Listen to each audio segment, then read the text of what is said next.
সুপ্রিয় দর্শক, স্বাগত জানাচ্ছি আজকের সম্পাদকীয়তে। আমি আহমেদ সালেহীন। দেশে অশুভ শক্তির উত্থান হয়েছে, যারা গণতন্ত্রে বিশ্বাসী নয় বলে মন্তব্য করেছেন বিএনপির মহাসচিব মির্জা ফখরুল। তিনি বলেন, দেশে নৈরাজ্য ছড়াতে চক্রান্ত চলছে। এনসিপির মুখপাত্র আসিফ মাহমুদ সজীব ভূঁইয়া বলেছেন, বিএনপি রাষ্ট্র পরিচালনায় ব্যর্থ এবং 3 মাসেই অজনপ্রিয় সরকারে পরিণত হয়েছে। এদিকে বাংলাদেশ ভারত সীমান্তে উত্তেজনার মধ্যেই বিএসএফের অবৈধ পুশিংয়ের অপচেষ্টা সফলভাবে প্রতিহত করেছে বিজিবি। প্রাসঙ্গিক বিষয় নিয়ে আজকের সম্পাদকীয় অশুভ শক্তির উত্থান। এ নিয়ে আলোচনার জন্য স্টুডিওতে আছেন শহীদুল ইসলাম বাবুল, সংসদ সদস্য বিএনপি, আকবর হোসেন সাংবাদিক, এবং মোহাম্মদ কামরুল হাসান মিলন, সংসদ সদস্য বাংলাদেশ জামায়াতে ইসলামী। দর্শক, আপনারা আলোচনায় সরাসরি অংশ নিতে পারেন। আলোচনায় অংশ নেওয়ার জন্য সরাসরি কল করতে হবে টেলিভিশনের পর্দায় দেখানো নম্বর। এছাড়াও ফেসবুকের মাধ্যমে আপনাদের মতামত পাঠাতে পারেন। আলোচনা শুরুর আগে জানিয়ে দিচ্ছি আজকের প্রধান শিরোনামগুলো। বাংলাদেশ তুরস্ক যৌথ প্রতিরক্ষা কমিটির গঠনের সিদ্ধান্ত। প্রতি বছর হবে পররাষ্ট্রমন্ত্রী পর্যায়ে বৈঠক। তারেক রহমানের সঙ্গে হাকান ফিদানের সাক্ষাৎ।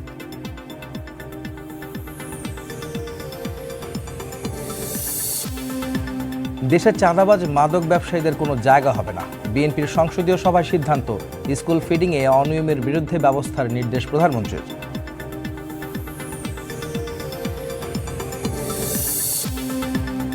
পুশিন ঘিরে সীমান্তে উত্তেজনা। 24 ঘন্টায় 8 জেলায় দিয়ে ঠেলে পাঠানোর চেষ্টা বিএসএফের, রুখে দিল বিজিবি। চাঁপাইনবাবগঞ্জ সীমান্তে আনসার সদস্য মোতায়েন। রামেসা ধর্ষণ ও হত্যা মামলার রায় কাল, দ্রুত কার্যকর চান বাবা। শিশু নির্যাতন রোধে সমন্বিত উদ্যোগ চান পেশাজীবীরা। টাস্ক ফোর্স গঠনের আহ্বান ডেপুটি স্পিকারের।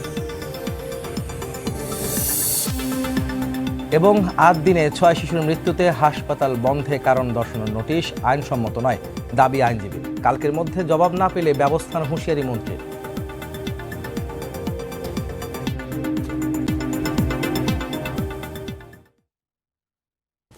দর্শক, সরকার দল এবং বিরোধী দলের মধ্যে পাল্টাপাল্টি বক্তব্য আসছে। সরকারের পক্ষ থেকে বা সরকারি দলের মন্ত্রীরা বলছেন যে দেশে অশুভ শক্তির উত্থান ঘটছে, এবং অন্যদিকে বিরোধী দলের নেতারা বলছেন এই সরকার 3 মাসেই অজনপ্রিয় হয়ে উঠেছে এবং এই সরকার ব্যর্থ হয়েছে রাষ্ট্র পরিচালনা। এইসব বিষয় নিয়ে আসলে আজকে আমাদের সম্পাদকীয়, যেখানে বিষয়বস্তু ধরা হয়েছে অশুভ শক্তির উত্থান আসলে কীভাবে হচ্ছে, কারা করছে বা কারাই বা এই শক্তির মূল যোগানদাতা। সেসব বিষয়ে প্রথম প্রশ্ন করতে চাই সংসদ সদস্য বিএনপির শহীদুল ইসলাম বাবুল ভাই। আপনাদের বিএনপির মহাসচিব এবং স্থানীয় সরকার মন্ত্রী মির্জা ফখরুল ইসলামকে যে অভিযোগটা করেছেন আজকে, যে দেশে অশুভ শক্তির উত্থান হয়েছে, যারা গণতন্ত্রে বিশ্বাসী নয়, এদেরকে আসলে ইঙ্গিত করেছে। আসলে কারা এরা? আসলে অশুভ শক্তির উত্থান আসলে কেন বলছেন আপনারা? না, এটাকে আজকে বলেছেন না উনি? আজকে না, গতকাল ওনার একটা বক্তব্য দেখছিলাম যে সামনে মানে আমাদের খারাপ ভয়াবহ দিন, এরকম একটা বিষয়। আমি ভিতরে যেরকম পড়েছিলাম, উনি প্রায়ই বলছেন নিজের আগে থেকেও বলতেন যে rotten time for politics society. হ্যাঁ, এটা বাস্তব কারণ আছে। কারণ রাজনীতিতে মানে শিষ্টাচার, সুবচন, হ্যাঁ, এই বিষয়গুলা কালক্রমে দিনে দিনে লোপ পাচ্ছে। এটা তো সত্য। আগেকার দিনের যে রাজনৈতিক নেতৃত্ব, সহনশীলতা, সম্পর্ক, হ্যাঁ, মাধুর্যতা, হ্যাঁ, পরমত সহিষ্ণুতা বা ব্যক্তি সম্পর্ক, সব কিছু আপনি খেয়াল করলে দেখবেন যে দিন যত যাচ্ছে আমরা মানে কে কোন দল করি এটাই মুখ্য হয়ে গেছে। আপনি যদি আওয়ামী লীগ না করেন তাহলে আপনি দেশের শত্রু, মুক্তিযুদ্ধের শত্রু, আপনি বিএনপি। মানে এই যে মাঝামাঝি কোনো কিছু থাকছে না। বাট এটা আমাদের সোসাইটি না। যুগে যুগে কালে কালে আমরা দীর্ঘকাল দেখেছি। এখন তো বিষয়টা এরকম হয়ে গেছে যে এক দলের নেতা মারা গেলে আর এক দলের মানুষ আমরা যাই না, হ্যাঁ, মানে আগে তো জানা যায় না। আমি এটাও দেখেছি, যারা আমাদের প্রয়াত মহাসচিব ছিলেন খন্দকার দেলোয়ার হোসেন, ওনার খুবই মানে ইন্টিমেট ফ্রেন্ড ছিলেন একেবারে। মানে কি বলবো, আমাদের ওই যে এএমএস কিবরিয়া, আওয়ামী লীগের যে ফাইন্যান্স মিনিস্টার, ওনাদের আমি কি হৃদ্যতা, একজন আর একজনের চায়েরি দিচ্ছে। এবং আমি এই খন্দকার দেলোয়ারের মুখে শুনেছি এএমএস কিবরিয়া, তার সাথে ওনার যে কি বন্ধুত্ব, কি আন্তরিকতা, পারিবারিক কি সম্পর্ক, সৌহার্দ্য, সেটা তো পলিটিক্সে দেখিনি। ইভেন আমি বলবো যে এই যে আওয়ামী লীগের যে ওই যে জিল্লুর রহমান সাহেব ছিলেন, উনিও মানে ভদ্রমান, ইভেন আশরাফ রায়। কিন্তু এই যে ওবায়দুল কাদের সাহেবরা আইসা পলিটিক্সে, যে এটা আমি একা ওবায়দুল কাদেরের যে দোষ দিচ্ছি, নট দ্যাট। এই যে আমাদের রাজনীতিটা এমন জায়গায় চলে গেল। একসময় আমরা ছাত্র রাজনীতি করেছি, ঢাকা বিশ্ববিদ্যালয়ের মধুর ক্যান্টিনে ছাত্র দলের, ছাত্রলীগের মানুষ, শহীদুদ্দিন সুরাইনি, বাহাদুর ব্যাপারী, ক্যাম্পাসে মারামারি গোলাগুলিগুলো হয়ে গেছে, কিন্তু মধুর ক্যান্টিনে আমরা অনিরাপদ বোধ করিনি যে না, নেতাদের গায়ে কেউ হাত দিবে না। যতক্ষণ পর্যন্ত শহীদুদ্দিন এনিয়াসে হাবিব সোহেলাদা ততক্ষণ পর্যন্ত বাহাদুর ব্যাপারের মনে করতো, অজয়কর খোকনরা মনে করতো, ইসাহাক আলী খান পান্নারা মনে করতো, বা মাইনুদ্দিন চৌধুরী, ইকবালুর রহিম এরা মনে করতো যে আমরা নিরাপদ। সত্যিকার অর্থেই তারা মনে করতো, কারণ নেতাদের গায়ে কেউ হাত তোলে নেই। কিন্তু পরবর্তীতে সেই ছাত্র রাজনীতি, আমরা বলতাম যে ঢাকা বিশ্ববিদ্যালয়ে মুক্ত বুদ্ধি গণতন্ত্রের চর্চা, এবং স্লোগান হইতো অবশ্যই রাজনীতির স্লোগান, দিল্লি না ঢাকা, ঢাকা মানে মস্কো দিল্লি, দালালেরা হুঁশিয়ার সাবধান, এরকম। তো তারাও পাল্টা স্লোগান দিত তাদের মতো। কিন্তু আজকে মানে 1, 2, 3, 4 ছাত্র দলের এইটা কর ওইটা কর, এই যে অশোভন রাজনীতি, অশোভন উচ্চারণ, অশোভন প্রধানমন্ত্রীকে নিয়েও অনেক সময় নানা রকমের প্রধানমন্ত্রী, তার পরিবার, বক্তব্য, বিশেষ করে সামাজিক মাধ্যম আমাদেরকে এমন জায়গায় নিয়ে যাচ্ছে যে এইখানে রাজনীতির সৌন্দর্য, শিষ্টাচার, কেউ একজন বলেছিলেন বোধহয় মামুনুর রশিদ, যে রুচির দুর্ভিক্ষে আমরা পড়েছি। হ্যাঁ, তো আসলেই তো আমরা রুচির দুর্ভিক্ষের মধ্যে পড়েছি। ছোট ছোট বিষয় হয়তো বড় নেতারা বলছেন না, কিন্তু ছোটরা বলছেন। আবার মানে মুসাহেব কয়েন হুজুরের মতো আমোদকার তার ছোটরা যারা সামাজিক মাধ্যমে যে যার মনের মাধুরী বিষয়ে বলছে, পাল্টা বলছে, বলে বলে সোসাইটিকে এমন একটা বিষ বাষ্প তৈরি করে ফেলেছে, যেটা আমাদের মানে ইতিবাচক বা অশোভন রাজনীতির জন্য, বিশেষ করে 5 তারিখের পরে এটা কোনোভাবেই কাম্য না। 5 তারিখের পরে নৌকা ধানের শীষ, 2 সাপের 1 বিষ, এই যে স্লোগান, হাসিনা গেছে যেই পথে তারেক যাবে সেই পথে, তখন তারেক রহমান দেশেও আসেন নাই। এই যে পৃথিবীর একমাত্র রাজনৈতিক দল বিএনপি, যার ক্ষমতার আগেই মানুষ পতন চাই ফেলছে, এই ধরনের বক্তৃতা, বিবৃতি, মির্জা আলমগীর আর ওয়াহিদুল কাদের তাদেরকে একসাথে মিলিয়ে বেগম খালেদা জিয়াকে ইঙ্গিত করে জিয়াউর রহমানের ছবি মারিয়ে কোথায় পুরান ঢাকা একটা খুন হলো, যারা খুন হলো তারা এখন যারা অভিযোগ করলো তাদের দলে চলে গেল, যার বিরুদ্ধে অভিযোগ, এই যে রাজনীতির মানে আক্রমণ, পাল্টা আক্রমণ, এবং শব্দ, রুচি, ভাষা এবং আচরণে আমরা যে দিনে দিনে একেবারে মানে খাদের কেনারায় চলে যাচ্ছি, এটা আমাদের জন্য অশনি সংকেত। উনি সেটাই মিন করেছেন মনে হয়। এটা দুর্ভাগ্যজনক। রাজনীতি 5 তারিখের পরে আমরা পরিবর্তিত একটা রাজনীতি চেয়েছি, সত্যিকার অর্থেই চেয়েছি। আমি কার দোষ কার গুণ সেটা বলছি না, কিন্তু রাজনীতির সেই মানে কি বলবো সম্পর্ক, সেই শালীনতা, সেই সৌন্দর্য, সেই পরমত সহিষ্ণুতার জায়গাটা তো আসলো না, বরং ক্ষেত্র বিশেষে আরও ডেটোরিটি করেছে। এটা খুবই দুর্ভাগ্যজনক, খুবই দুর্ভাগ্যজনক এবং হতাশা। এইটাই উনি হয়তো মিন করেছেন বা বলেছেন। যে কামরুল হাসান মিলন ভাই, এই প্রশ্নটা আপনার কাছে থাকছে যে বিএনপির মহাসচিব তিনি কথাটা বলেছেন যে দেশে অশুভ শক্তির উত্থান হচ্ছে এবং যারা গণতন্ত্রে বিশ্বাস নেই তাদেরকে আসলে ইঙ্গিত করেছেন। আপনারা আসলে কি মনে করেন বা এটা ব্যাখ্যাটা আসলে কি হতে পারে আপনার কাছে? আপনার দলের পক্ষ থেকে যদি কোনো ব্যাখ্যা থাকে বলতে পারেন। জি, এই বিষয়ে আসলে যিনি মহাসচিব, সম্মানিত মহাসচিব মির্জা ফখরুল ইসলাম আলমগীর, উনিই বলতে পারবেন যে কি প্রেক্ষিতে উনি বলছেন। তো এটা আসলে রাজনৈতিক ভাষা। আমার মনে হয় যে প্রত্যেক সময় যখন রাজনীতির ভাষা হিসেবে ব্যবহৃত হয়েছে কিনা সেটাও আমি মানে বলতে পারবো না। তবে বাবুল ভাই যে কথাটা বলেছেন আমি এটার সাথে একমত। অবশ্যই রাজনৈতিক সংস্কৃতি যে এই পর্যায়ে তলানিতে গিয়েছে, এটা আমরা বিগত দিনে দেখেছি। আসলে বিয়ের আসর থেকে মানে ধরে নিয়ে যাওয়া হয়েছে, বরকে ধরে নিয়ে যাওয়া হয়েছে। তো তখন দেখা যাচ্ছে যে এমন হয়েছে যে আমি এক বিয়েতে গিয়েছি, সেখানে দেখা গেল যে অন্য দলের লোকজন সেই বিয়েতে যায় নাই, হ্যাঁ আমি যাব এই জন্য যায় নাই, এরকম একটা পরিবেশ কিন্তু আমরা দেখেছি। এটা সত্যিই দুর্ভাগ্যজনক। তো 5 তারিখের পরে অবশ্যই আমরা আশা করেছিলাম এবং জনগণও এটা দৃঢ়ভাবে আশা করেছিল যে এই সংস্কৃতির অবসান ঘটবে। এক্ষেত্রে আমি বলতে চাই যে সরকারের বড় একটা দায় আছে।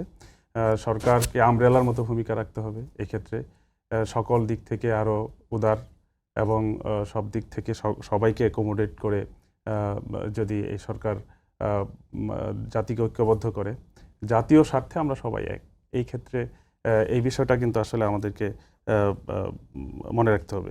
দ্বিতীয়ত হচ্ছে কেউ আবার চান এই ক্ষেত্রে সরকার দলের কেউ এরকম মনে করেন যে আমরা ওয়াকআউট কেন করলাম, আমরা সংসদে কেন কথা বলি। তো আসলে বিরোধী দলের কাজটা কি হবে? বিরোধী দলের কাজটা তো হবে এটা যে সরকারের ভুল ত্রুটিগুলো ধরিয়ে দেয়া, এবং স্বাভাবিকভাবেই বিরোধী দল যদি সেইখানে দায়িত্ব পালন করতে ব্যর্থ হয় তাহলে আমরা জনগণের কাছে দায়বদ্ধ। তো এটা এখানেও দেখা যায় যে অনেক ক্ষেত্রে সরকারি দলের অসহিষ্ণুতা আমরা লক্ষ্য করি, যে এই সংস্কৃতি থেকেও আমাদের বেরিয়ে আসতে হবে। কারণ আসলে এটার একটা কারণও আছে। আমি বলবো যে বাবুল ভাইরাও এটা সাক্ষী, এই জাতি সাক্ষী, যে বিগত 17 বছর বা এই সময়ে আমরা দেখেছি যে এরশাদের সময় দেখেছি গৃহপালিত বিরোধী দল বলা হয়তো, এবং সেখানে বিরোধী দলের ভূমিকা কী ছিল, বিরোধী দল আর সরকারি দল একাকার ছিল, সেইটা দেখতে দেখতে আসলে সরকারি দলের এখন মনে হচ্ছে যে বিরোধী দল তো আসলে বিরোধিতা এইভাবে করার কথা না, হ্যাঁ, এরকম মনে হইতে পারে। তো সেটাকে যদি মানে মিন করা হয় তাহলে তো আমি মনে করি আনফরচুনেট, এটা ঠিক না। অবশ্যই বিরোধিতা থাকবে, পাশাপাশি সরকারি দল ভূমিকা রাখবে। তবে যে কথাটা উনি বলেছেন যে মধুর ক্যান্টিনে যেরকম নিরাপদ বোধ করা, অথবা শুধু নেতৃত্ব নিরাপদ বোধ করবে না, আমি মনে করি সমস্ত জনগণই নিরাপত্তা চায়, জনগণই নিরাপদ বোধ করবে, এরকম একটা পরিবেশ, এরকমই একটা পরিবেশ আমরা আশা করি। তো ওই দিনগুলো দেখতে চায় না আসলে। হ্যাঁ, সেই জনগণ নিরাপত্তা, কেউ কারো দ্বারা হ্যাঁ, না রাজনৈতিক কথা হবে, মঞ্চে বক্তৃতা হবে, সবকিছু হবে, না সবকিছু হবে, ঠিকই আছে, কিন্তু আমরা জনগণের নিরাপত্তা দেওয়ার জন্য কিন্তু অঙ্গীকারাবদ্ধ। 5 তারিখের পর যেটা হয়েছে, 5ই আগস্টের পরে অবশ্যই জনগণ কিন্তু নিরাপত্তাহীনতার কারণে এই পর্যায়ে আসছে। এই তাহলে মিলন ভাই আমাকে একটু বলুন যে ভাই যেটা বলছেন, বাবুল ভাই, যে আপনিও বলছেন যে ঐক্যটা আসলে নাই, হারাইছে, বা সংস্কৃতির জায়গাটাও আসলে সেই জায়গাতে নাই, তো এইটা কেন 5 তারিখের পরে তো আসলে এটা নিয়েই তো আমাদের আগায় যাওয়ার কথা ছিল, যে আমরা আবার ঐক্যবদ্ধ দেখবো সবাইকে, সব রাজনৈতিক দল, মতবিরোধ থাকবে কিন্তু সেই সঙ্গে তো ঐক্যটাও থাকবে, সেই ঐক্যটা কিন্তু ছিল শুরুর দিকে, কিন্তু পরবর্তীতে ভাঙলো কেন ভাই? না, এটা তো এক দল না, বিএনপি একটা দল, না ঠিকই বলেছেন, ঐক্য কেন হবে? না ঐক্য রাইট, শালীনতা, ঐক্য বলতে বিএনপি সাথে না, রাইট, বিএনপি জামাতের সাথে জোটবদ্ধ আন্দোলন হয়েছে, সংগ্রাম হয়েছে, সবকিছু হয়েছে। তো কেন জানি একটা মানে ধারণা মানুষের যে বিএনপির ভাষায় জামাতকে কথা বলতে হবে, এটা তো আবার তো এটাও বলে যে জামাতের ভাষায় বিএনপি কথা বলতে হবে, এটা আপনাদের পক্ষে তো এটা কিন্তু এটা ঠিক না, বরং ঐক্য আছে কোথায়, জাতীয় ক্ষেত্রে ঐক্য আছে, আমরা ওইটাই বলতেছি, ওই সংস্কৃতি দেখতে চাই। আপনি দেখেন একটা বিষয় দেখেন, এই যে পেট্রোলের যে হলো সমস্যা দেখা দিল, লাইনের পর লাইন, তো আমরা অবশ্যই সরকার এখানে গুরুত্বপূর্ণ ভূমিকা নিয়েছেন, দেরিতে হলেও, যে সংসদে যখন একটা কমিটি করে দেওয়া হলো, তারপর লাইন উদা হয়ে গেল।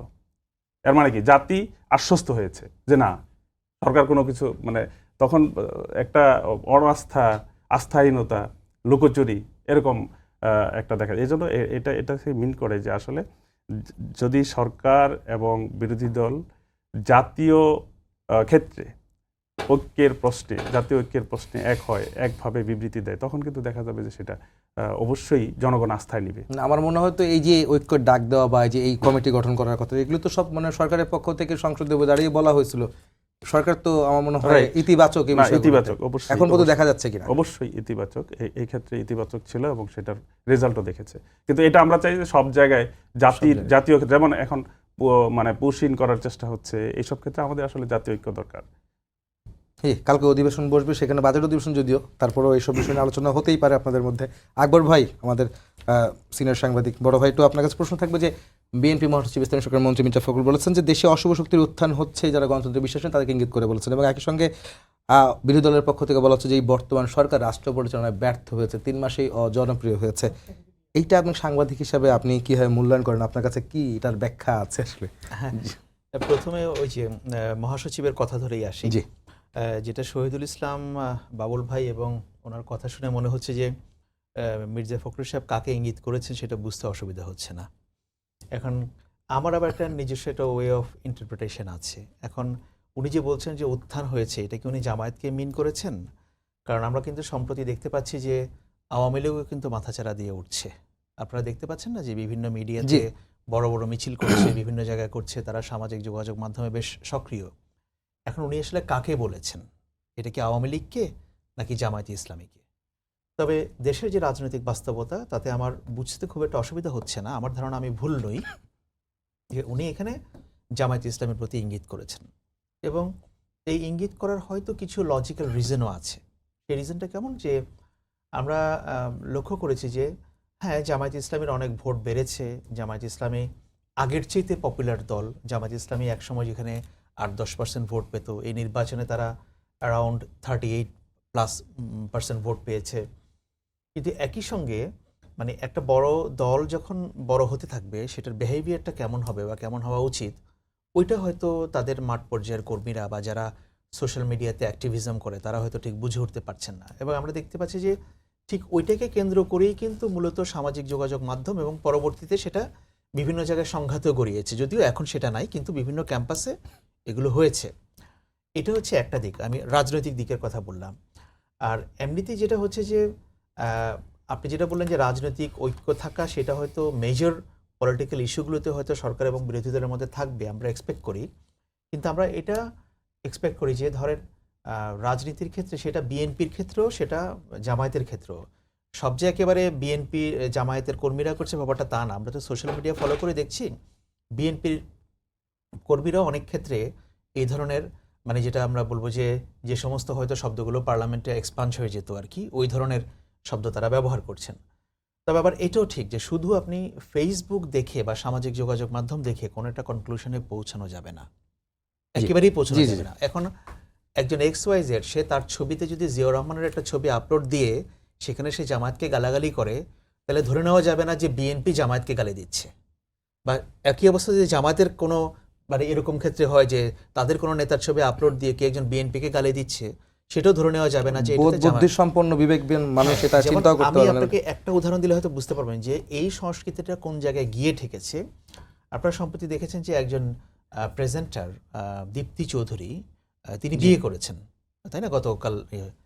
এবং এই দীপ্তি চৌধুরীকে নিয়ে সামাজিক যোগাযোগ মাধ্যমে যত নোংরাভাবে ছড়ানো হচ্ছে কথাবার্তা, ট্রল তো একটা জিনিস, নোংরা কথা বলা হচ্ছে। আমি জাস্ট এগুলো গত দুদিন ধরে, গতকাল থেকে ট্র্যাক করছিলাম আর কি। তো এটা তো কোনো রাজনৈতিক ইস্যু না, এটা একজনের একটা ব্যক্তিগত ব্যাপার। সে বিয়ে করেছে, তার দোষটা কি? সে জুলাই আন্দোলনের সময় সে হয়তো সাপোর্ট দিয়েছিল ইনডাইরেক্টলি, বা সে কোনো একটা টক শোতে একজন সুপ্রিম কোর্টের সাবেক বিচারপতি, তার সঙ্গে তার একটা বাদানুবাদ হয়েছিল। এইটাকে কেন্দ্র করে তাকে এখন প্রতিপক্ষ করা হচ্ছে এবং তাকে তার ব্যক্তিগত, তার মানে পার্সোনাল বাউন্ডারিতে ঢুকে গেছে। এই যে লোকগুলো ঢুকছে, এরা কারা? এদেরকে চিনতে তো আমাদের অসুবিধা হচ্ছে না। তো আমার আশঙ্কাটা যেটা, সেটা হচ্ছে যে এই যে বিএনপি এবং জামায়াতের মধ্যে একটা মাঠ পর্যায়ে একটা রক্তারক্তি তৈরি করে দেওয়ার জন্য নানাভাবে কোনো কৌশল তৈরি করা হচ্ছে কিনা, এই জিনিসটা আমাদের বিবেচনায় রাখতে হবে। সেটা যদি আমরা বিবেচনায় না রাখি, আমি বলছি না যে করছে না, তারাও করছে, কিন্তু সেটাকে কতদূর পর্যন্ত, একটা রেড লাইন তো আছে। এবং আমি মনে করি যে সমালোচনা বা গালিগালাজ করার বা ওইটা একটা রেড লাইন আছে, ওই রেড লাইনটা কেউ ক্রস করতে পারবে না। আমি মনে করি সমালোচনা হবে আনলিমিটেড। উনি সরকারি দল করেন, আমি ওনার অনেক সমালোচনা করব, এত সমালোচনা করব যে ওনার হয়তো মেজাজ বিগড়ে যেতে পারে, কিন্তু ওনাকে গালি দেওয়ার অধিকার কিন্তু আমার নাই। সমালোচনা হচ্ছে আনলিমিটেড, এটার কোনো লিমিট নেই। আমি বলবো যে ওই জায়গাটার মধ্যে আমাদের এই যে এখন যে সরকার এবং বিরোধী দল আছে তাদেরকে থাকতে হবে এবং এই জায়গাটাকে রেসপেক্ট করতে হবে। আদারওয়াইজ আমাদের যে গণ অভ্যুত্থানের প্রেক্ষাপটে যে একটা আকাঙ্ক্ষা তৈরি হয়েছিল, আপনি বলছেন, এটা অলরেডি মিয়ে যাওয়া শুরু হয়েছে, মানে সেই ইম্প্যাক্টটা কিন্তু এখন আর নাই। এটা যদি আমরা ভবিষ্যতে এইভাবে দেখতে থাকি, তাহলে ওটা একেবারে মিলিয়ে যেতে আর খুব বেশি সময় লাগবে না। মানে ওই জায়গাটায় সংখ্যার জায়গা তৈরি হয়েছে, আসলে আমরা ওই জায়গা থেকে প্রশ্নটা ছিল। আসিফ মোহাম্মদ সজীব ভাই যেটা বলেছেন, সরকার আসলে 3 মাসে ব্যর্থ হয়েছে, এই জায়গাটা কি? আমি ওনার সঙ্গে একদমই ডিসএগ্রি করি এই জন্য যে আমি 3 মাসের মধ্যে কোনো সরকারকে সফল বা ব্যর্থ হিসেবে বিবেচনা করতে চাই না। আমি আগেও বলেছি যে আমি এই যে কোনো সরকারের জন্য 6 থেকে 8 মাস হচ্ছে একটা, তাদেরকে বেনিফিট অফ ডাউট দিতে হবে, এটা দিতেই হবে, এটার কোনো উপায় নেই। তবে হ্যাঁ, যে একটা কথা তো আছে প্রবাদ, যে উঠতি মূলা পত্তনে চেনা যায় না, আর মর্নিং শোজ দ্য ডে। সেরকম কিছু ব্যাপার নিয়ে আমার মনেও কিছু প্রশ্ন আছে যে বিএনপি আসলে সেগুলো চায় কিনা। যেমন ধরেন, আমার মনে প্রশ্ন আছে যে বিএনপি আদৌ সংস্কারের ব্যাপারগুলো পুরোপুরি বাস্তবায়ন করবে কিনা। আমার মনে প্রশ্ন আছে যে বিএনপি দুর্নীতি নিয়ে তাদের মনোভাব কি হবে, কারণ আমরা দেখতে পাচ্ছি একটা দুর্নীতি দমন কমিশন ডিসফাংশনাল হয়ে আছে নতুন সরকার আসার পরে। এই কমিশনের কোনো অস্তিত্ব নেই আগের কমিশন রিজাইন করার পর। এটা নিয়ে আমার মনে অনেক প্রশ্ন আছে। আমার মনে প্রশ্ন আছে কেন একজন বিতর্কিত ব্যক্তিকে বাংলাদেশ ব্যাংকের যে আগে পদত্যাগ করেছিল তাকে এনে আবার ইসলামী ব্যাংকে বসানো হয়েছে। বাংলাদেশে কি একমাত্র ব্যক্তি উনি ব্যাংকিং সেক্টরে, যে ওনাকেই লাগবে? হ্যাঁ, কেন বিএনপি সরকার বিগত ইন্টারিম গভর্নমেন্টের যে ব্যাংকিং রেজলিউশন অ্যাক্ট যেটা ছিল সেটাকে পরিবর্তন করে, যারা আগে লুটেরা ব্যাংক মালিকরা ছিল, বলা হচ্ছিল তারা শুধু ঋণগুলো ফেরত দিলে পরে হয়ে যাবে, তারা ব্যাংকে আসতে পারবে না, কিন্তু এই সরকার সেই আইনকে চেঞ্জ করে তাদেরকে ব্যাংকে ফিরে আসার সুযোগ করে দিয়েছে। সো এগুলো নিয়ে আমার মনেও প্রশ্ন আছে, কিন্তু স্টিল আমি তাদেরকে আরও সময় দিতে চাই, আরও কয়েক মাস দেখতে চাই। আমি হয়তো ধরে নিচ্ছি যে হয়তো এখন সরকার প্রথম এসছে, তাদের একটু সেটেল ডাউন করতে সময় লাগবে, অনেক ব্যাকলগ তৈরি হয়েছে, কিন্তু তারপরেও কিছু কিছু সাইন্স অ্যান্ড সিমটমস এগুলো ওনারা শুরুর দিকে ভালো দেননি, এগুলো না দিলেও হতো। এবং আমার কাছে মনে হয় যে এই কাজগুলো করে তারা যেটা করেছেন, এটা আমি এর আগেও প্রোগ্রামে বলেছি, আমি আগে অতীতে একটা টিভি প্রোগ্রামে বলেছিলাম যে এই 3 মাসে বিএনপি সরকার অর্জন বলতে আমি প্রাইম মিনিস্টার তারেক রহমানের ডাউন টু আর্থ অ্যাটিটিউড ছাড়া, ওনার বিনয়ী আচরণ ছাড়া আমি তেমন কোনো অর্জন দেখতে পাচ্ছি না। আমি আশা করব যে আমার এই কথাটা ভুল প্রমাণিত হবে, যে বিএনপির আরও অর্জন তৈরি হবে। কারণ আপনি দেখেন যে কি দরকার, মানে মানে বাংলাদেশের তো একটা বড় সমস্যাগুলোর মধ্যে 3টা মেজর প্রবলেম যদি আপনি আইডেন্টিফাই করেন, এর মধ্যে একটা তো হচ্ছে করাপশন। তো সেখানে কিন্তু আমরা বিএনপির বড় ধরনের কোনো স্টেপ দেখতে পাচ্ছি না। যে উদাহরণগুলোর কথা বললাম, এগুলো নিয়ে মানুষের মনে সংশয় হয়। আপনি সংশয় তৈরি হয় এমন কাজ কেন করবেন? আপনার হাতে তো বিকল্প আছে, এমন তো না যে আপনার হাতে বিকল্প নাই। তো সুতরাং এগুলো কি বুঝে করে নাকি না বুঝে করে, এইটা আমি ঠিক জানি না। কিন্তু আমরা যারা বাইরে থেকে দেখছি, এগুলো আমাদের কাছে ভালো লাগছে না। এটাই হচ্ছে আমার হয়তো বা কথা। পরিষ্কারও না বিষয়গুলো যে আসলে একেবারেই কিভাবে- পরিষ্কার না। কামরুল হাসান মিলন ভাই, আপনার কাছে প্রশ্ন থাকছে। এই প্রশ্নটা আমি ভাইকে করেছিলাম যে আপনাদের বিরোধী দলের একজন নেতা এনসিপির আসিফ মাহমুদ সজীব, যিনি বলছেন যে সরকার 3 মাসে ব্যর্থ হয়েছে রাষ্ট্র পরিচালনার ক্ষেত্রে এবং 3 মাসে অজনপ্রিয় হয়েছে। এইটা কেন, মানে ব্যর্থ হয়েছে না, আদৌ কি এটা বলা যায়? না, মানে এখনই বলা যায়? এটা আমি আকবর ভাইয়ের সাথে একমত পোষণ করছি যে উনি বলছেন এটা ওনার ব্যক্তিগত বিষয়। তবে এটা ঠিক যে সরকারের কিছু আচরণ, তাদের এই আচরণের কারণে জনগণ সন্দেহ করতেই পারে। এবং আপনি দেখেন যে প্রথম অধিবেশনে যে আইনগুলো তাদের পক্ষে, সেগুলো পাশ করানো হলো। মূল স্পিড ছিল যে জুলাইয়ের যে মূল স্পিডের কারণে আজকে বাবুল ভাইয়ের সংসদ সদস্য, আমিও এখানে যারা এই পুরো সংসদ কিন্তু বেনিফিশিয়ারি, সেটাই মানে এই রক্তের উপর দাঁড়িয়ে সেই সংসদ। সেখানে জুলাই সনদকে সেভাবে মূল্যায়ন করা হলো না। বিচার বিভাগের স্বাধীনতার ক্ষেত্রে সেই সচিবালয়কে তারা মানে এখানে বাতিল করে দিল। এইভাবে প্রত্যেকটা স্টেপ সরকারের, যেই স্টেপগুলোর কারণে আসলে জনগণ একটু সন্দেহের চোখে দেখছে। আপনি দেখেন পাশাপাশি রামিসা হত্যাকাণ্ড থেকে শুরু করে এই জাতীয় প্রতিনিয়ত যে দুর্ঘটনাগুলো ঘটছে, আইন শৃঙ্খলা রক্ষার ক্ষেত্রে সরকার তো অনেক সময়ের দরকার নাই। এটা 3 মাস 4 মাস সময়ের দরকার নাই। একটা আইন করার জন্য সময় নিতে পারে, সেটা ঠিক আছে। হতে পারে যে হ্যাঁ, বিচার বিশ্লেষণের জন্য 15 দিন, 1 মাস, 2 মাস সময় লাগতে পারে। কিন্তু আইন শৃঙ্খলা রক্ষার জন্য, আইন শৃঙ্খলা পরিস্থিতি স্বাভাবিক করার জন্য 3 মাস আমি মনে করি যথেষ্ট। এবং আপনি দেখবেন যে ইন্টারিম পিরিয়ডে প্রথম 15 দিন 1 মাস, এটা বাবুল ভাইও বোধহয় মানে উনিও অবজার্ভ করেছেন যে আমি দেখেছি সর্ব অবস্থায় যে দুর্নীতি করার বা অফিস আদালতগুলোতে স্বাভাবিক পরিস্থিতি বিরাজ করছিল। সবাই ভয়ের মধ্যে ছিল, কি জানি কি হয়। 15 দিন পর বা 1 মাস পর থেকে দেখা গেল আবার সেই মহোৎসব শুরু হয়েছে। এবং সেটা কিন্তু ওনারা থামাতে পারেননি। ওনারা এই ক্ষমতায় যাওয়ার পরে সকল দিক থেকে আমি বলবো যে বিদ্যুতের দাম বৃদ্ধি, তারপরে এই কি পেট্রোলের দাম বৃদ্ধি, তো এইভাবে করে জনগণের নাভিশ্বাস হয়েছে যে 3 মাসেই এত কিছুর তারা দেখতে চায় না জনগণ। এবং এগুলোর প্রভাব কিন্তু আস্তে আস্তে দ্রব্যমূল্যে পড়বে, সকল দিক থেকে এটা সাফারার হবে সাধারণ জনগণ। তো সবগুলো বিষয় দেখেন, ইউনিভার্সিটিতে এখন যদিও মানে আবার একটু স্বাভাবিক হয়েছে, আমি মনে করি নেতৃত্বের রাইট, অস্থিরতা শুরু হয়ে গেছিল। এইভাবে প্রত্যেকটা ক্ষেত্রে দেখবেন যে তারপরে এই সিন্ডিকেট, সকল দিক থেকে মানে চাঁদাবাজি, তারপরে দুর্নীতি, ঘুষ, মানে আমরা যেই কারণে আসলে ন্যায্যতার ভিত্তিতে একটা ইনসাফপূর্ণ সমাজ কায়েমের জন্যই এই রক্ত, এই মানে অভ্যুত্থান। কিন্তু সেটা জনগণ যখন দেখলো যে না, 3 মাসে সেই দিকে সরকার না গিয়ে সরকার অন্যদিকে যাচ্ছে, তখন জনগণের মধ্যে একটা সন্দেহ স্বাভাবিকভাবে তৈরি হয়েছে। যে বাবুল ভাই, আপনি তো শুনছিলেন তাদের বক্তব্য, 3 মাসে ব্যর্থ হয়েছে, অজনপ্রিয় হয়েছে, এই বিষয়গুলো আপনাদের শুনতে হচ্ছে কেন? না, আপনি যেটা বলেছেন বা আমি যেটা আলোচনা শুনলাম, ঠিকই আছে। বিএনপির কাছে মানুষের প্রত্যাশা বিপুল। জি, অনেকেই ভেবেছে যে বিএনপি ক্ষমতা এসছে, বিএনপি সমস্ত অন্যায় অনিয়ম মুহূর্তের মধ্যে সুইচ দিয়ে বন্ধ করে দিবে, এরকম প্রত্যাশা আছে বা স্বাভাবিক। কারণ দীর্ঘদিনের অন্যায় অনিয়মের একটা পর্বত আমরা তৈরি করেছি, এটা আমাদের সামাজিক একটা কালচারে পরিণত হয়ে গেছে। আপনি যেটা বলছেন ঘুষ, অন্যায় অনিয়ম, দুর্নীতি, তো এক সময় ধরেন বিগত আমল যদি বলেন, বলে কি বা তারও আগে ৭২-৭৫ বলে আইন কি, আমি আইন। শেখ ফজলুল হক মনিরা বলতো যে আইনের শাসন বুঝি না, মামুর শাসন চাই। আমি মনে করি এই সময়টা, হ্যাঁ ওনারা যেটা সমালোচনা করেছেন সব যে ফেলে দেওয়ার মতো তা না, এই অসঙ্গতি বা অনিয়ম তো এখনও আছে অনেক জায়গায়। তো কিছু পার্থক্য তো আছে, আবার এটাও আপনাকে দেখতে হবে যে আকবর ভাই যেটা বললেন, একজন প্রধানমন্ত্রী তার জীবন আচার, তার চলন বলন, তার বিনয়, এই বিষয়গুলো তো কিছুটা হলেও রিফ্লেক্ট করে। এই দেশে মানে কেউ একজন ফেসবুকে দেখলাম লিখছে যে রাজনীতি মানে সরকার মানে মারো কাটো, বিরোধী দল দমন করে দেবো, হু পা গাড়ির বহর টহর, মানে এই যে বিষয়টা, এইটা বোধ হয় বাংলাদেশের রাজনীতিতে এখন দৃশ্যমান হচ্ছে না।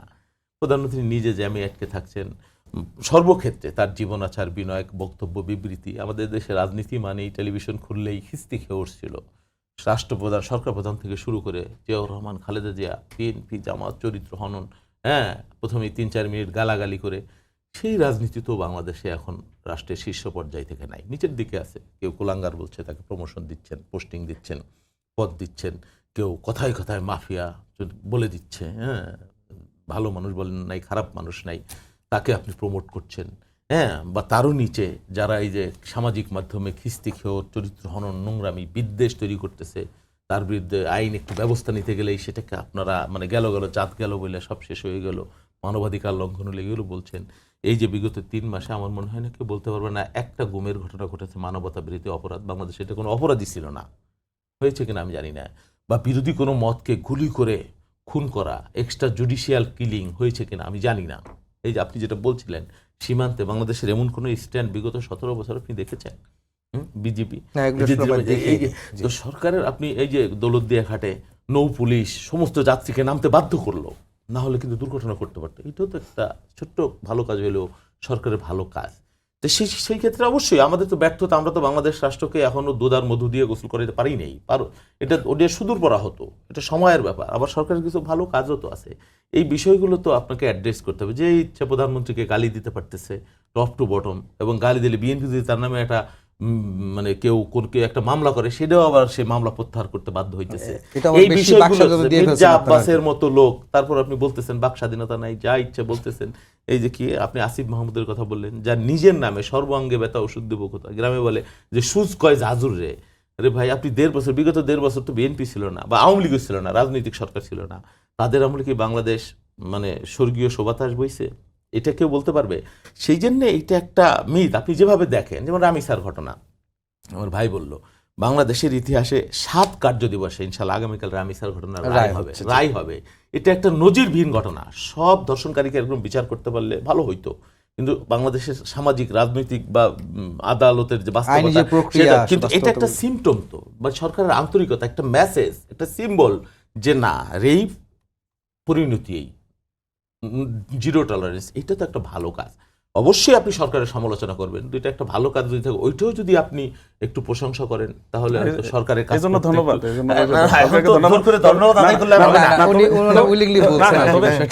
আমি বলছি আবার আমরা চাই এটা ডিপ ফ্রিজে না যায়, উচ্চ আদালতে গিয়ে ডিপ ফ্রিজে না যায়। আর হলো অবশ্যই আপনি সেটা বলবেন যে আমি ওই প্রসঙ্গে আসবো।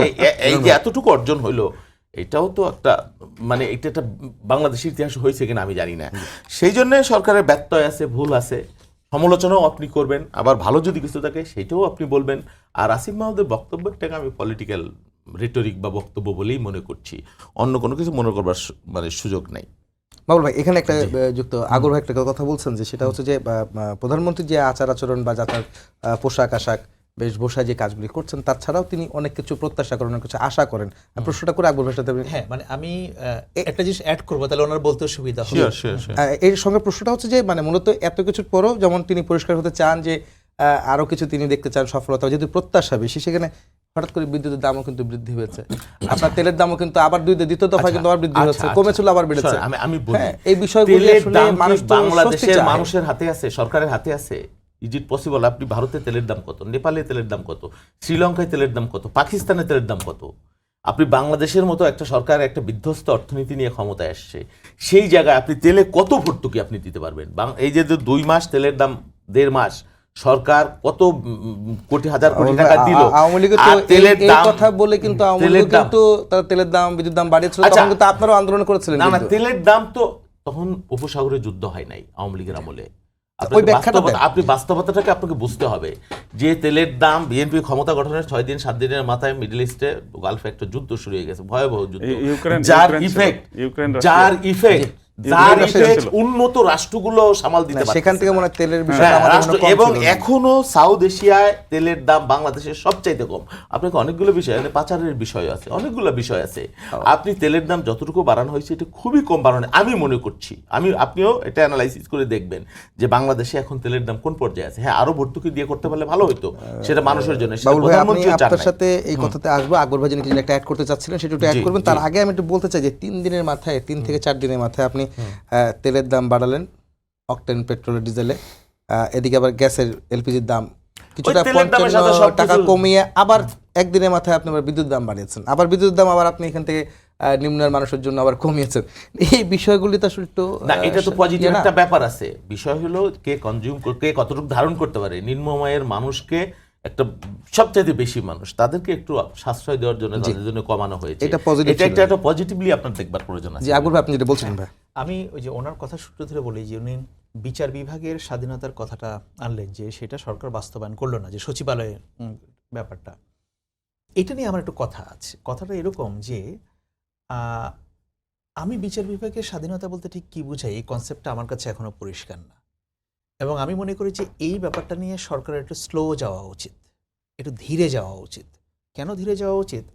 আমরা জানি যে গত 17 ইয়ার্সে বিচার বিভাগের কি অবস্থা ছিল, তাই নাকি? পরিবর্তন হয়নি। গণভবন থেকে ফোন করে বিচারের রায় নির্ধারণ করা হতো, এটা তো আমরা দেখেছি, শুনেছি। এখন সেই বিচার বিভাগের যে রিক্রুট, সেটার তো কোনো পরিবর্তন এখনো অবধি হয় নাই। এখন আপনি স্বাধীনতাটা দিবেন, কিন্তু সেটা কার হাতে যাবে, কে কন্ট্রোল করবে, এটাও তো দেখার বিষয় আছে। সেই জন্য আমি মনে করি যে বিচার বিভাগের এই যে সোকল স্বাধীনতা, এটা নিয়ে খুব বেশি তাড়াহুড়া করার সুযোগ আমাদের নাই। কারণ ব্যাপারটা তো একটা অ্যাডমিনিস্ট্রেটিভ বিষয়। এখন জাজ সাহেবরা বিচার করবেন আদালতে, সেটা যদি প্রধানমন্ত্রীর কার্যালয় থেকে নির্দেশিত না হন, তারা যদি তাদের স্বাধীন মতো বিচার কার্য পরিচালনা করতে পারেন, তাহলে তো আমি কোনো সমস্যা দেখি না। আর অ্যাডমিনিস্ট্রেটিভ যে ব্যাপারগুলো আছে, সেইটা কিভাবে পরবর্তীতে করা যায়, ওটা আরও ভেবেচিন্তে ধীরে সুস্থে আগাতে হবে। যেটা আমরা চট করে সব কিছু একবারে করে ফেললাম এবং এরপর সেটার কনসিকুয়েন্স কী দাঁড়াবে, এটাও কিন্তু আমাদের ভাবতে হবে। সো আমি বলবো না যে হ্যাঁ বিচার বিভাগের আলাদা সচিবালয়ের দরকার নাই বা এটা করা যাবে না, বাট আমি বলছি যে এটা নিয়ে একটু ধীরে যেতে হবে, এটাকে আরেকটু বোঝার ব্যাপার আছে। যে এখানে একটু যদি বলতেন যে বাবুল ভাই যেটা বলছেন, বাবুল আমার প্রশ্ন ছিল যে তেল বিদ্যুতের দামের বৃদ্ধির বিষয়টা, এটাকে আপনি কীভাবে দেখেন? সাধারণ মানুষের স্বস্তি চায়, অনেক ব্যাখ্যাই আসলে আমরা অনেকে দিতে পারবো, সেটা আসলে কিছুটা পজিটিভ দিকও আছে। সরকার কিন্তু তারপরের দিনই কিন্তু কমিয়ে এনে হচ্ছে, সেই বিষয়টা কিন্তু দেখেছি আমরা। না, এটা হচ্ছে কি, এগুলোর জন্য গোড়ায় হাত দিতে হবে। এটা ঠিক যে আমাদের তেলের বাবদ প্রচুর ভর্তুকি দেওয়া হচ্ছে, এতে কোনো সন্দেহ নেই, এটা দিতে হচ্ছে। কিন্তু আপনি দেখেন যে পৃথিবীর সবগুলো দেশে, অনেক উন্নত দেশেও যখন একটা সরকার আসে, তারা যখন একটা ফিনান্সিয়াল প্রেশারে পড়ে, বাংলাদেশ সরকার অর্থনৈতিক চাপে আছে, এতে কোনো সংশয় নেই। এবং এই চাপটা হচ্ছে ইনহেরিটেড, তারা সেটা উত্তরাধিকার সূত্রে পেয়েছে। এবং এটা যে খুব সহসায় চেঞ্জ হবে, আমি সেটার কোনো লক্ষণও দেখি না। কিন্তু সরকারের কাজ হচ্ছে, প্রথমে যখন আসে সেই সরকার একটা এক্সপেন্ডিচার রিভিউ করে, তাদের যে ব্যয়গুলোর পুনর্মূল্যায়ন করে। আমি আশা করেছিলাম বিএনপি সরকার এসে তার একটা এক্সপেন্ডিচার রিভিউ করবে, যে সরকারি খাতে বড় বড় ব্যয়গুলো কোন জায়গায় যাচ্ছে, আমি কোন জায়গাটা থেকে কমিয়ে সেটাকে আমি অন্য জায়গায় আমি ভর্তুকিটা বাড়াতে পারি। জি, কিন্তু আমি কিন্তু সেটা দেখছি না। আমাদের এখানে সরকারের আকার বড় থেকে বড় হচ্ছে, আরও বড় হচ্ছে। তো এই যে টাকাগুলো যাচ্ছে, এগুলো তো ট্যাক্স পেয়ার্স মানি। এই যে আপনি আমি যে ট্যাক্স দিচ্ছি, সেগুলো তো যাচ্ছে, তেলও কেনা হচ্ছে সেটা দিয়ে। তাহলে এখন আমার কাছে মনে হয় যে যদি সরকার এক্সপেন্ডিচার রিভিউতে না যায়, বড় আকারের খরচ সেভিংসের যদি না যায়, তাহলে পরে আপনার এই দাম বাড়াতেই থাকবে। এবং আমি আপনাকে একটা ভবিষ্যৎবাণী করে যাই, এটা আমি আরেকটা টিভি চ্যানেলে করেছিলাম, যখন তেলের দাম 20 টাকা বাড়ানো হয়েছিল, তখন আমি বলছি যে এই সরকার ক্ষমতায় থাকতে আরও 4 বার তেলের দাম বাড়বে মিনিমাম। তো এ নিয়ে তো 2বার হলো, আরও 2বার বাকি আছে। আমার ধারণা সেখানেও থামবে না। কারণ হচ্ছে যে দেখেন, একটা দেশ যখন অর্থনৈতিক অগ্রগতির দিকে যায়, রাষ্ট্র বলেন সরকার বলেন, আমাদের সবার আগে দরকার এনার্জি সিকিউরিটি, জ্বালানি, আপনার বিদ্যুৎ, গ্যাস, এগুলো আপনাকে নিরবিচ্ছিন্নভাবে দিতে হবে। জি তারপর দরকার হচ্ছে আপনার ল অ্যান্ড অর্ডার, তারপর হচ্ছে যে ইনফ্রাস্ট্রাকচার ডেভেলপমেন্ট, বিদ্যুৎ, এই যে কালভার্ট, রোড ঘাট, এগুলো সব করতে হবে, এবং গভর্নেন্স। তা আপনি যদি এনার্জি সাপ্লাই যদি এনশিওর করতে না পারেন, আপনি বিদেশি বিনিয়োগ তো দূরের কথা, দেশের বিনিয়োগও হবে না। এই যে মানুষ দেশে বিনিয়োগ করে, আপনি একটা রেস্টুরেন্ট দিবেন, সেই রেস্টুরেন্টে 5 জন লোক কাজ করে, এটাও তো বিনিয়োগ। কিন্তু যদি বিদ্যুৎ এবং গ্যাসের সরবরাহ না থাকে, মানুষ তো সেই বিনিয়োগে হাঁটবে না। সুতরাং এটা সরকারকে করতে হবে। কিন্তু অ্যাট দ্য সেম টাইম আমি যেটা বলবো যে সরকার অন্য কোন খাতে সেটা করতে পারে, সেভিংসটা করে যে এখানে ভর্তুকি বাড়াতে পারে, এগুলো তাদের বড় আকারের চিন্তার বিষয় আছে আর কি। সেটা না হলে পরে এই শুধু তেলের দাম আমি বাড়াতেই থাকবো, আজকে 5 টাকা, এরপরে হয়তো দেখবেন যে 1.5 বছর পরে আবার 20 টাকা বাড়াচ্ছে। এবং এটা এরকমও ধারণা করা হচ্ছে যে সরকার হয়তো অকটেনের দামটাকে শেষ পর্যন্ত 200 টাকা পর্যন্ত বা 200 টাকা প্লাস, হ্যাঁ, এরকম পর্যন্ত এটা নিয়ে যাবেন। তো এখন সেটা হলে যেটা হবে যে আসলে এগুলো একটা জনরোষ তৈরি হয়। সরকারকেও প্রপারলি এক্সপ্লেইন করতে হবে যে আমরা কি কারণে বাড়াচ্ছি এবং আমরা অন্য খাতে ব্যয় কমানোর চেষ্টা করছি কিনা। আপনি 44,000 কোটি টাকা দিয়ে বোয়িং কিনতে পারবেন, হ্যাঁ, তো সেটা হয়, হ্যাঁ, এই টাকা হয়তো আপনি একবারে দিচ্ছেন না, কিন্তু আবার মানুষের উপর আপনি তেলের দাম চাপিয়ে দিচ্ছেন। এই যে হিসাব নিকেশগুলো, মানুষ তো এগুলো হিসাব নিকেশ করে, সুতরাং এগুলো এক্সপ্লেইন করতে হবে। জি আকবর ভাই, আপনার তো আরেকটা প্রশ্ন, যে আপনি বিচার বিভাগ নিয়ে কথা বলছিলেন, সেখানে আগামীকালকে বহুল আলোচিত এবং রামিসা হত্যার ঘটনায় কালকে রায় হতে যাচ্ছে, এটাকে আসলে আপনি এত দ্রুত এবং এই রায়টা হতে যাচ্ছে, সেটা কি আশার আলো দেখছেন কিনা? না, এটা হচ্ছে যে বাংলাদেশে তো যে নারী এবং শিশু নির্যাতন দমন যে আইন, এটা কিন্তু বিএনপি সরকারের আমলেই করা। এর আগে যেটা করেছিল যে 90 দিনের মধ্যে, তখন আইনমন্ত্রী ছিলেন, হ্যাঁ, আইনমন্ত্রী মওদুদ আহমদ সাহেব, ওনারা এগুলোর উপর এক্সটেন্সিভলি কাজ করেছিলেন। আমিও তখন ওনার সঙ্গে ওনাকে বিভিন্ন সময় ইন্টারভিউ নিয়েছিলাম। কিন্তু বাস্তবতা হচ্ছে কি, 90 দিনের মধ্যে কোনো বিচার শেষ হয় না। একটা বিচার শেষ হতে, যে কিছুদিন আগে সুপ্রিম কোর্ট এবং ব্র্যাক একটা যৌথ গবেষণা করেছে, সেই গবেষণায় দেখা গেছে যে যেখানে 90 দিনে বিচার শেষ হওয়ার কথা, সেই বিচারগুলো শেষ হতে 3 থেকে 5 বছর সময় লাগছে। নানাবিধ কারণ আছে, সাক্ষীরা যায় না, বাদী যায় না, শেষ পর্যন্ত লোক খুঁজে পাওয়া যায় না, ভালো ইনভেস্টিগেশন হয় না, যার কারণে বিচারটা হয় না। সো আমি মনে হচ্ছে রামিসা হত্যা মামলার, হ্যাঁ, এটা একটা স্বস্তির বিষয়। আদালত কি রায় দেবেন সেটা তো আদালতের এখতিয়ার, আদালত তথ্য প্রমাণের ভিত্তিতে রায় দেবেন। কিন্তু আমি যেটা বলবো যে কোনো একটা ঘটনা সোশ্যাল মিডিয়াতে অনেক হয়েছে বলে সেটার ক্ষেত্রে এই ব্যাপারটা হবে, আর বাকি আরও অনেক ঘটনা হারিয়ে যাবে, ব্যাপারটা যেন সেরকম না হয়। যে আগে মিডিয়া ট্রায়াল হয়, তারপর জুডিশিয়ারিতে ট্রায়াল হয়, ব্যাপারটা যেন এরকম না হয়। এটা অন্যভাবে হওয়া উচিত। যে গভর্নমেন্ট যেটা করতে পারে, যে এই যে আপনার স্পেশালি নারী শিশু নির্যাতন দমন আইনটাকে আরও কিভাবে ইফেক্টিভ করা যায় এবং কিভাবে আরও দ্রুত বিচার নিশ্চিত করা যায়, এগুলোর উপর কাজ করতে পারে। হয়তো আপনি একটা বিচার নিশ্চিত করলেন, লোকে বাহাবা দিবে, কিন্তু এরপরে আরো 10টা ঘটনা করবে, সেগুলো নিয়ে কি করবেন? জি মিলন ভাই, আপনি মনে বলছিলেন এই বিষয়তে রামিসা হত্যাকাণ্ডের বিষয়টা, সেটা বলছে যে ধন্যবাদ জানিয়েছেন সরকারকে, কিন্তু আবার বলছেন ডিপ ফ্রিজে যেন না যায়, এই শঙ্কা কেন হলো? এই শঙ্কা অতীত থেকে আমরা জানি যে এই সরকারের মধ্যে দেখছেন এরকম কোনো ইঙ্গিত, এই শঙ্কা দেখতে পাচ্ছেন?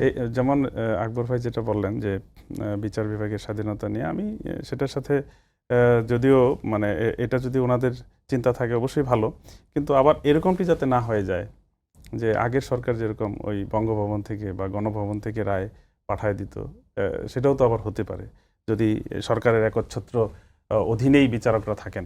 সেটা কিন্তু একটা প্রশ্ন, এবং জনগণ কিন্তু এখানেও আস্থায় নিতে পারছে না আসলে স্বাভাবিক। এমন কি দেখেছেন, মানে এমন কি এই 3 মাসের মধ্যে আপনার কোনো চোখে পড়েছে বা আপনার কোনো একটা উদাহরণ দিতে পারবেন এখানে সরকারের ক্ষেত্রে? না, এখানে এখনো তো এটার এই ক্ষেত্রে এই 3 মাসে তো আপনারা অলরেডি ব্যর্থ বলে ফেলছেন সরকারকে রাষ্ট্র পরিচালনার ক্ষেত্রে। ব্যর্থ বলা, সেটা অবশ্য আসিফ মাহমুদ বলতে পারবে কি কারণে ব্যর্থ বলেছে। তবে এটা ঠিক যে ব্যর্থ যে কারণে যে কারণে ব্যর্থ হয় রাষ্ট্র বা সরকার, সেই সিমটমগুলো কিন্তু ইতিমধ্যেই দেখা যাচ্ছে। এটা ঠিক যে বিচারহীনতার সংস্কৃতি বলেন, তারপরে এই যে খুন ধর্ষণ যেইভাবে বাড়ছে, এটা কিন্তু নিয়ন্ত্রণ করা সরকারের একমাত্র মানে মানে এজেন্ডা হওয়া উচিত ছিল, প্রধান এবং এটা- কাজ ছিল। হ্যাঁ, প্রধান কাজ ছিল। কিন্তু আপনি দেখেন যে 3 মাসে আপনি আইন শৃঙ্খলা কিন্তু সেভাবে স্বাভাবিক করতে পারেন নাই। প্রতিনিয়ত এরকম ঘটনাগুলো ঘটছে। তো এটা তো আসলে স্বাভাবিকভাবেই সরকারকে দায় নিতে হবে এটা। আর বিশেষ করে যে কথাটা বলা হলো যে এই দ্রব্যমূল্যের ঊর্ধ্বগতি, তারপরে কি বলে বিদ্যুতের দাম বৃদ্ধি, তেলের দাম বৃদ্ধি, এইগুলা তো আসলে ভর্তুকি তে যাওয়ার প্রয়োজন পড়ে না, এই জন্য যে বিশাল এক বাজেট, আমরা বড় বাজেট করতে যাচ্ছি। ঋণ যেখানে আমি 30% কমিয়েও কিন্তু বাজেট করে এই টাকাটা আমরা 9 লক্ষ কোটি টাকা, তো এটা 6 লক্ষ কোটি টাকা দিয়েও কিন্তু এই 9 লক্ষ কোটি টাকার কাজ করা যায় যদি বালিশকাণ্ড না ঘটে। তো এইখানে অতীতে আমরা দেখেছি এরকম যে প্রায় মানে পদ্মা সেতু বলেন, এই রূপপুর পারমাণবিক বিদ্যুৎ কেন্দ্র বলেন, এইসব ক্ষেত্রে আপনি দেখেন যে অন্তত 30% টাকা সেখানে কমানো যেত, আরও বেশি। তাহলে এটা যদি কমানো যায়, এই টাকাটা যদি আসলে পাচার না হয়, নষ্ট না হয়, দুর্নীতি না হয়, তাহলে তো আমার এই এত বড় বাজেটের দরকার নেই। আর এত বড় বাজেট যদি না হয়, তাহলে তো আমার ঋণেরও দরকার নেই, ভর্তুকিরও দরকার নেই। তো একটা গল্প আসলে এই ক্ষেত্রে বলাই উচিত। তো এক নাতি তার দাদাকে বলছে যে তুমি তো দাদু এই 3টা আমল দেখেছ, এই ব্রিটিশ, পাকিস্তান এবং বাংলাদেশ, তো বলো যে কোন আমল কেমন ছিল? তো দাদু বলছে যে নাতি আসলে আমি আগে ভিক্ষা করতাম খালি পায়ে, তো এখন আমি স্যান্ডেল পায়ে ভিক্ষা করি, পার্থক্য এটুকুই, তবে স্যান্ডেলটাও আমার ঋণে কিনা। তো এই পর্যায়ে যদি আসলে দেশ যায়, তাহলে আসলে স্বাভাবিকভাবেই জনগণের নাবিশ্বাস উঠবে, জনগণের আস্থাহীনতা দেখা দিবে, আর স্বাভাবিকভাবেই সরকার ব্যর্থতার দিকে যাবে। যে আমার এখানে প্রশ্ন হচ্ছে বাজেট নিয়ে কতজন বলছেন যে বাজেট আসলে আপনি কেমন প্রত্যাশা করেন, সোজা কথা যদি বলেন এক কথায় আর কি, যে বাজেট অধিবেশন কালকে বসতে যাচ্ছে। এক কথায় বাজেট তো অবশ্যই যেটা জনবান্ধব বাজেট, যেটা আমরা বলবো ঋণের বোঝা যেটা বাড়াচ্ছে সরকার, বিশাল বড় ব্যক্তি বাজেটের, এটাই কিন্তু ভালো বাজেট হয় না। বরং আমি এটা আগেই বলেছি যে সরকার যদি দুর্নীতি বন্ধ করতে পারে, এখানে দুর্নীতি বন্ধ করতে পারলে বাজেট কিন্তু আরও কমিয়ে আনা যায়। রাজস্ব আয় যেখানে ধরা হয়েছে 7,000 কোটি টাকা, মাত্র না 7 লক্ষ কোটি টাকা, এটা তো আসলে আদায় হবে কিনা, অতীতে আসলে যেটা আমরা দেখেছি এইভাবে এনবিআর, মানে আমরা যদি গল্প শুনি আর কি, যে এনবিআর নাকি বাজেট সাজাতে গিয়ে যে এইটুকু আমরা ঋণ নিতে পারবো অভ্যন্তরীণ খাত থেকে, এইটুকু বৈদেশিক থেকে ঋণ নেব 1 লক্ষ কোটি টাকা বা 1.5 লক্ষ কোটি টাকা, আর বাকি টাকা এনবিআর এর ঘাড়ে চাপিয়ে দেওয়া হয়। তো এনবিআর এটা পারুক বা না পারুক, তো এই জাতীয় বাজেট আসলে মানে একেবারে অঙ্ক করে ওই আগের ছক এঁকে শুধু পার্সেন্টেজ বাড়িয়ে দিয়ে একটা বাজেট হাজির করলে যেরকম হয়, আমার মনে হয় এরকম ঠিক জি হবে। পাবল ভাই কি বরং- বলবেন, কালকে অধিবেশন বসে যাচ্ছে, যে অধিবেশন আপনার আসলে বাজেট জনবান্ধব হবে কিনা? না, বাজেট থাকতো শোনেন, কিন্তু বাজেটের বারবারই আগেই- জনবান্ধব কথা বলতেন। বাজেটের আগেই যদি বাজেটের বিরোধিতা, আমরা আগে মিছিল হইতো বাংলাদেশে, পলিটিক্সের কালচার, এই বাজেট গণবিরোধী, এই বাজেট মানে না, ব্যানার আগেই বানানো থাকে, তারপরে বাজেট কখন ঘোষণা হবে, তারপরে মিছিল হবে আর কি। তো বিষয়টা এরকম না, বাজেটটা হলো কি, বাজেট ধনী এবং দরিদ্রের সমতা তৈরি করা, সমন্বয় তৈরি করতে পারলেই সেটা গণমুখী বাজেট হয়, দরিদ্র বাঁচানোর বাজেট হয়। আপনি যেমন একটু আগে বলেছিলেন যে বিদ্যুৎ ব্যবহার নিম্ন পর্যায়ে কে করে তার একটা রেঞ্জ, তারপরে তার চেয়ে বেশি ব্যবহার কে করে, যার একটু সহায় সম্পত্তি আছে, তার চেয়ে বেশি কে করে। তার মানে কি, আপনি যারা প্রান্তিক জনগোষ্ঠী, তাদের জন্য বিদ্যুতের দাম যাতে সর্বোচ্চ মানে সাশ্রয়টা করতে হয়, সেই জায়গাটাকে আপনি এনশিওর করা, এইটাও কিন্তু আপনার মানে একটা গণমুখী সরকারের হ্যাঁ, এটা ভালো অন্যতম কাজ। উদ্যোগ, এটা আমরা হ্যাঁ, দেখেছি গণমুখী যে সরকারের কাজ, সেটা তো আপনার জন্য সুবিধা না হয়তো, কিন্তু একটা প্রান্তিক মানুষ যেখানে সে কথা বলতে পারবে না, তার অধিকারটা সবার আগে দেখা, বিপুল জনগোষ্ঠী, এটাই তো একটা জনবান্ধব সরকারের কাজ হতে পারবে। হ্যাঁ, করের আওতা বাড়তে পারে, আপনাকে এটাও মনে রাখতে হবে বিপুল অঙ্কের একটা মানে বৈদেশিক ঋণের বোঝা মাথায় নিয়ে আমাদেরকে এই বাজেট প্রণয়ন করতে হচ্ছে, সেটাও একটা ব্যাপার। তা আমি বিশ্বাস করি, আশা করি যে মানুষ, প্রান্তিক মানুষ, জনগোষ্ঠী যারা, আপনি উন্নত রাষ্ট্রে দেখবেন কি পরিমাণ ট্যাক্স তারা দিচ্ছে। হ্যাঁ, তারা সার্ভিস পাচ্ছে, এটাও ঠিক, বেতন থেকে কি পরিমাণ ট্যাক্স, ইউএসএ আমেরিকার যদি দেখেন, মানে এই ট্যাক্সের কথা শুনলে মাথা লাইফস্টাইল তো অন্যরকম, হ্যাঁ, মাথা খারাপ হয়ে যেটা যাবে, আপনি যে এবং সেই বললেন। সার্ভিসটাও তারা পাচ্ছে।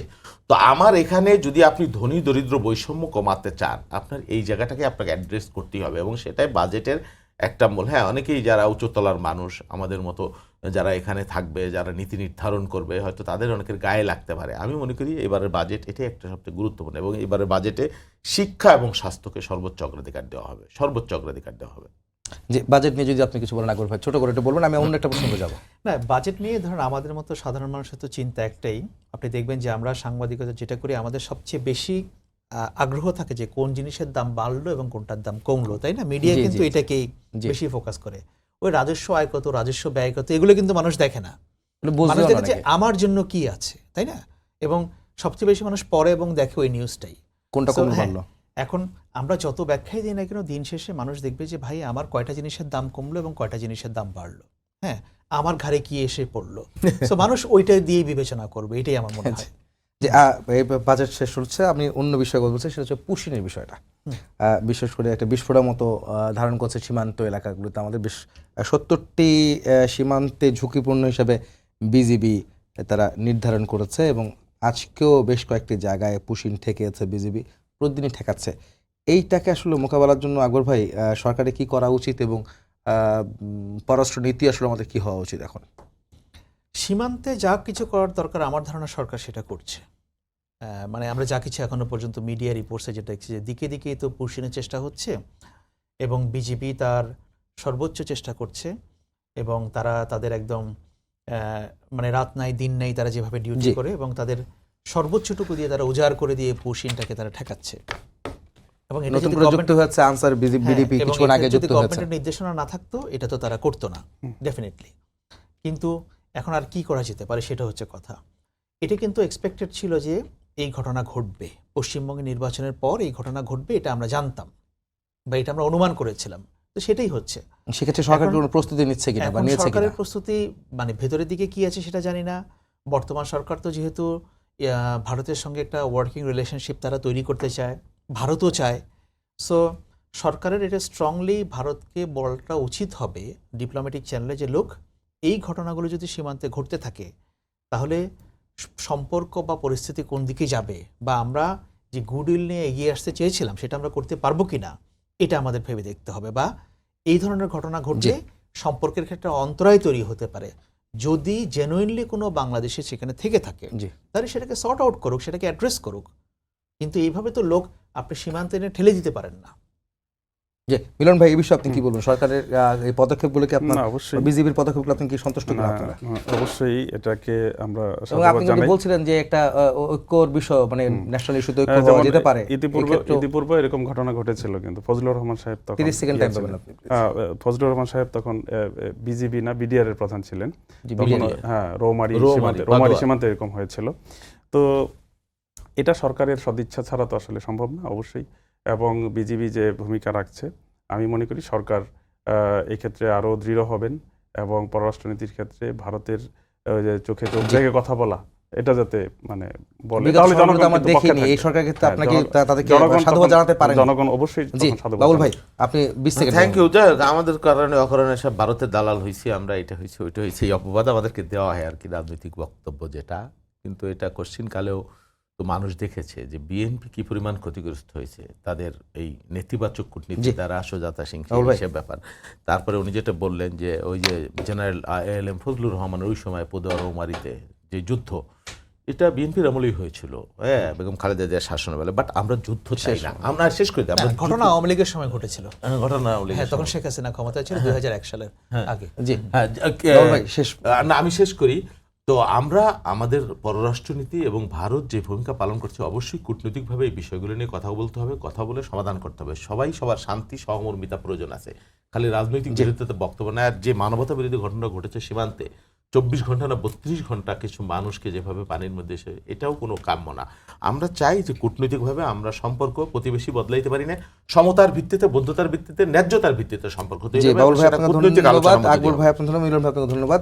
আর সমতার ভিত্তিতে আসলে আমাদের পররাষ্ট্রনীতি হওয়া উচিত, এবং দুই দেশের সম্পর্ক আরো ভালো হোক। এবং একই সঙ্গে যে পুশিন করা হচ্ছে, ভারতের যে অপচেষ্টা, সেখান থেকেও বাংলাদেশের বিজিবি যে কার্যক্রম পরিচালনা করছে তাদেরকে সাধুবাদ জানাতে হয়। তাদেরকে আবারও ধন্যবাদ জানাচ্ছি যে তারা সীমান্তে অতন্ত্র প্রহরীর মতো আবারও আমাদেরকে নিরাপত্তা দিচ্ছেন।